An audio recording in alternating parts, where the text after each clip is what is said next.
Hey, how's it going? I'm Alex, and today I want to show you this really cool magnetic phone holder for your car.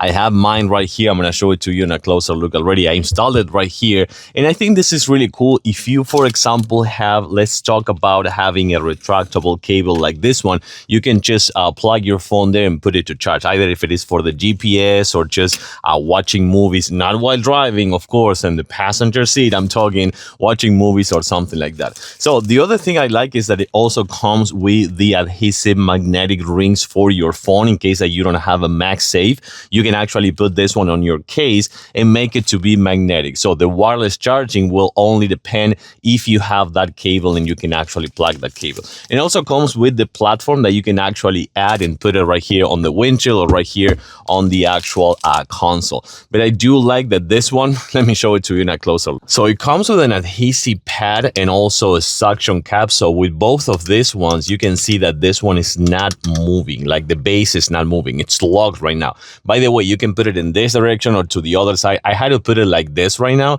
just because my console right here is curved, so I have to put it that way. But you can rotate it 360, as you can see. The other good way will put it right here on the windshield as well. But then, what I was just telling you before, you can just do this, and you have your phone right there for the GPS or watching movies or watching TV shows or things like that. Not while you're driving, again, one more time, but you have that, of course, that can actually be on vertical or horizontal mode. But of course, I'm going to have to put it in another one. But I wanted to show you that you can actually extend it as well and put it in any position. This thing is phenomenal. I gotta say, I like it and I totally recommend it.